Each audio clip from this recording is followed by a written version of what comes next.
Hi, my name is Korinn S Hawkins. I'm a mom, I'm a widow, a meditation teacher, and an author. And I am deciding to share with you my book, The Four Relationships: Seeking Connection in a World of Disconnect. I published it almost a year ago. I published it in December of 2021, and today it is November 2022. And since I published it, I have not read the book from cover to cover. I've went back and looked at different parts.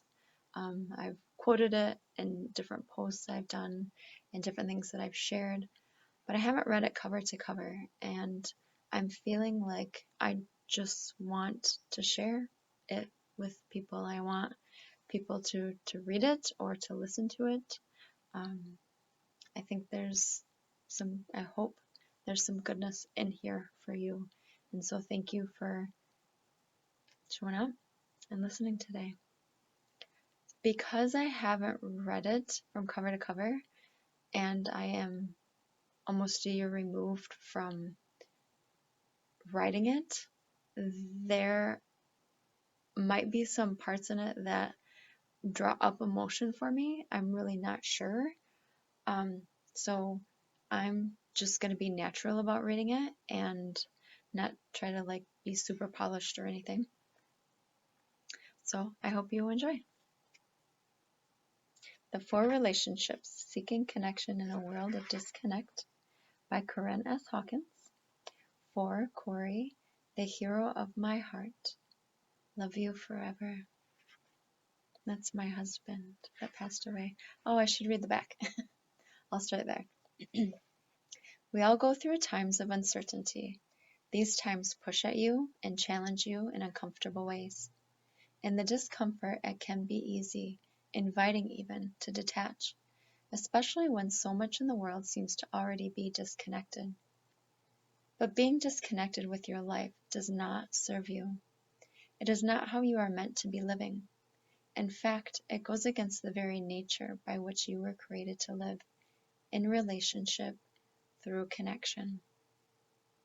This was all put into perspective for me through the death of my husband at age 46, the challenges that ensued, and the determination of my spirit to not only survive, but to keep an open and connected heart through it all, even at times when I felt like it could crush me. This book is a journey through the connective pathway of relationship, sharing what I have learned in my life experiences, and at the same time taking you through a journey of your own, guiding you to draw near in each of your four relationships: with yourself, with others, with God, and the earth, leading you to the relational root, the heart.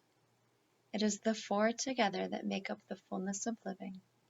If you lack in one, you have holes that need filling, because you cannot be complete without knowing the areas that complete you. It is time to explore and to amplify what your innate connections are, so that you can become stronger in them and because of them. It is time to explore the four relationships. So let's do it. And then I start with a beginning quote. Whoever doesn't believe in magic and miracles doesn't have a heart open enough to see them.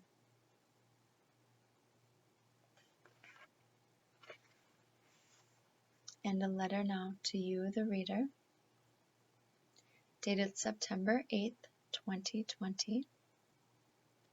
Dear reader, today marks 1 month since the funeral of my dear, sweet husband, Corey.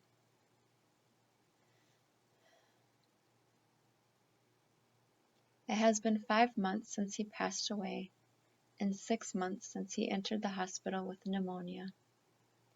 It has also been 5.5 months since COVID-19 hit the US and shut everything down, causing the delay to his funeral.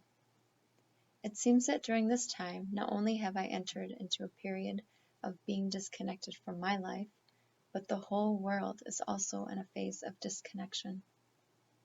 Maybe the circumstances that bring you to this book look different than mine, but nonetheless, I do not doubt that you too have familiarity with feeling disconnect. So thank you for allowing me to show up for you today. Back on March 9th, when Corey and I entered the emergency room together, we didn't know that he was fighting his biggest battle. We didn't know that he was never going to come home. We didn't know that he would have a heart attack 2 days before his release. When I look at today, the things I know are that it has been only 0.2 seconds since I last thought of him, since my heart looked for him to be present with me in some way, even if only in memory. It has only been 151 days since I last saw his beautiful face in person, 15 days since I last saw his face in my dreams, and 0 days since I've last seen his smile and kind eyes in my mind. 22 years together was not enough. I still want the lifetime. Life is tough, but love persists. My life has come undone from where it used to be. I used to be a steady and solid part of a very equal team, the team of us, Corey and me. We were very traditional in our roles, yet there was no hierarchy. We were joined equals. We did not function separately, but together.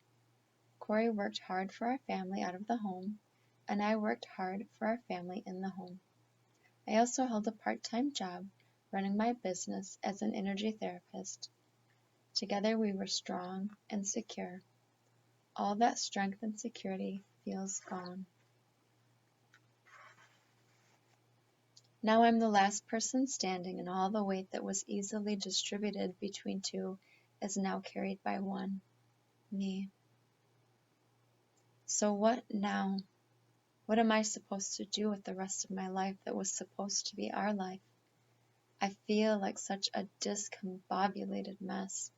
I keep telling God, okay, here I am, a blank canvas for you. Do with me what you will. Though I also have a few ideas of my own. In this troubled time of unknowns and transition, I think, who do I really take my direction from? And how do I find my way? Where can the support be found that I feel I've lost, but still need? I would like to ask you the same questions. Where can the support that you need be found?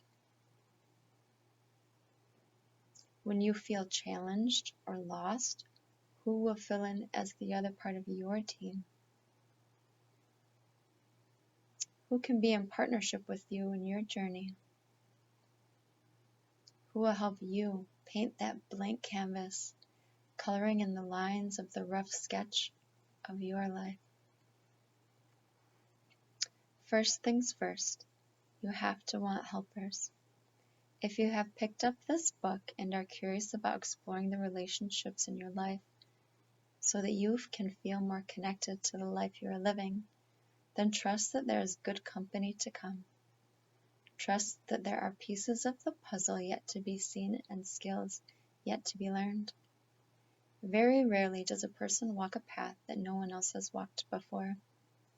Life is an individual walk, but there are others who can relate.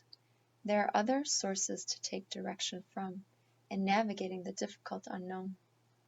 When I stop to think about who is leading me in the direction that my life is going today, at first glance it seems a combination of God and myself, using that inner compass that I believe we all have.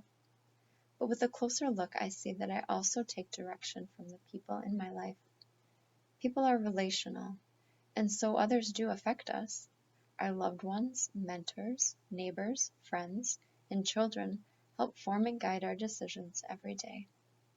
We also get direction from the world at large, from the way of the world and the way of the earth. For instance, if it is cold outside, you wear warmer clothes.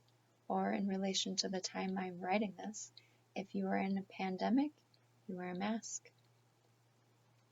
The direction that you are being given in life is relational, complex, and multifaceted. I'm going to read that again. The direction that you are being given in life is relational, complex, and multifaceted. As much as humans might want to compartmentalize and give one area credit for who they are or how they are, there are really no lines that separate the areas. Who you are and how you are is a product of so many things: nature and nurture, past events and future hopes, effort and luck, mood and mind, others and self, God and earth, location and role, drive and rest, culture and society, belief and disbelief, science and art. You are not easily definable by a single facet of your life, because you are, in all your wholeness, beautifully undefinable. It's the urge to define that puts you in a box and gives you confining labels. I am this, or I am not that. However, it is the will to create that lets you grow beyond them. One can say, I am who I am because of God, because of my personal efforts, because of the people in my life, or because of the circumstances I was born into or subjected to. A person can compartmentalize with any one of these statements, but that is not the full truth, because even though you can procure a sense of direction based off any one of these influences, they all converge into relationship. Relationship as connection is the binding force. Relationship permeates all of these areas, and relationship is something that, as a willful and creative being, you must navigate. One thing I noticed after the loss of my husband was that even though it felt like my life had stopped, everyone else's lives kept moving forward. In forward movement, others suffered loss and challenges too. Some had financial, physical, or mental health issues come up. Some had hardship at work or in home life. All while life kept moving forward each day. In my pain, I could see even more clearly that no one is immune to pain. No one is immune to adversity. It is as if we all are on boats that have to maneuver rough seas, no matter if our boats come in different sizes, shapes, and colors. Having hardship is human.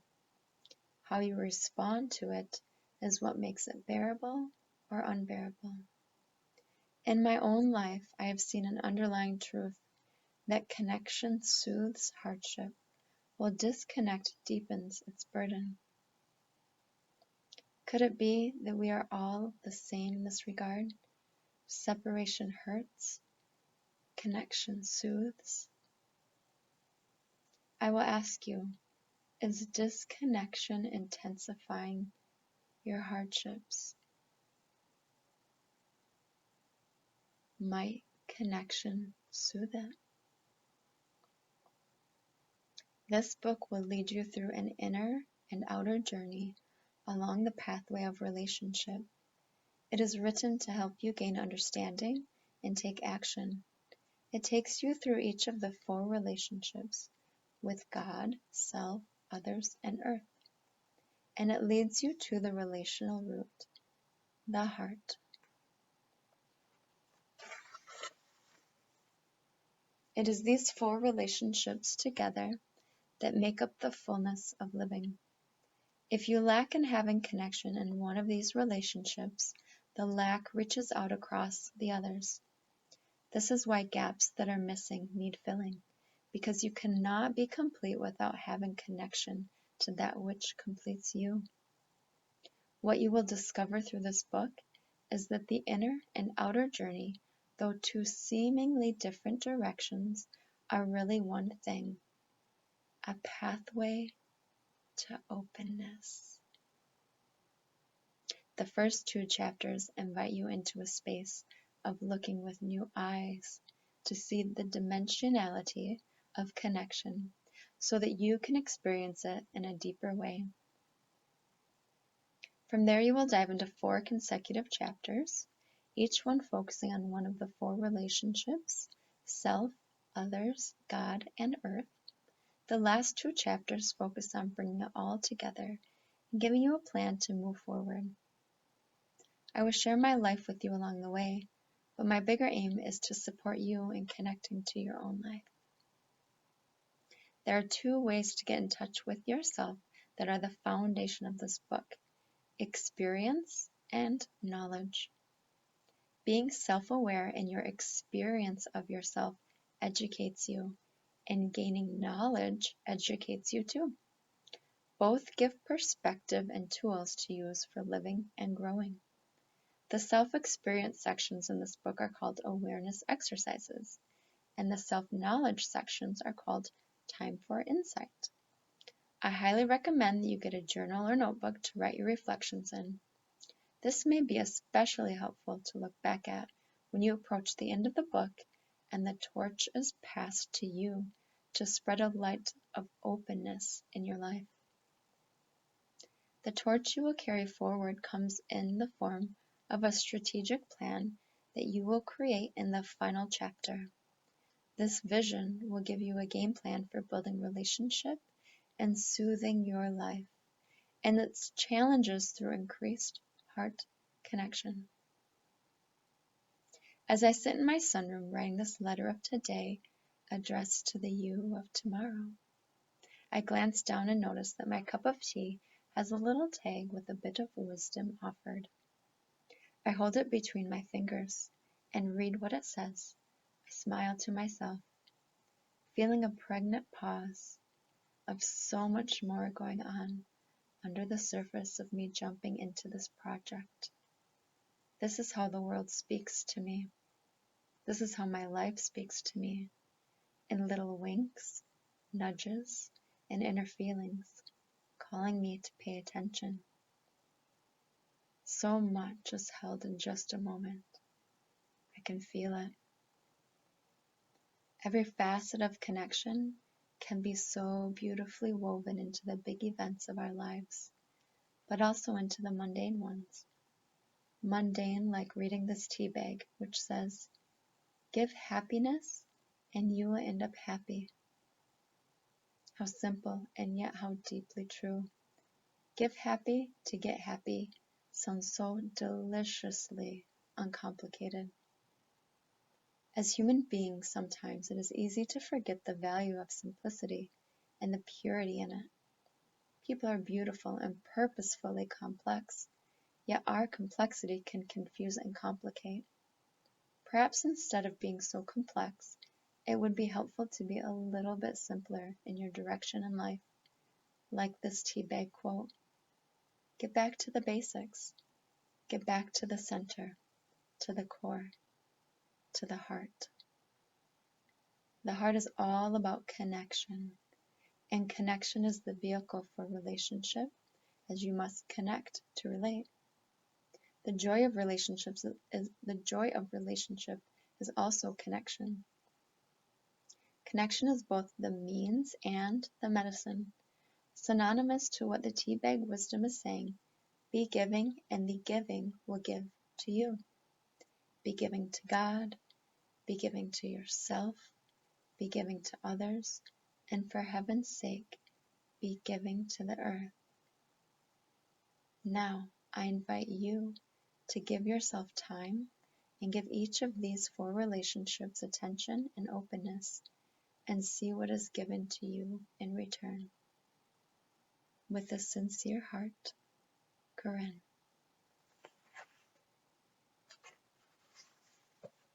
Thanks for listening today.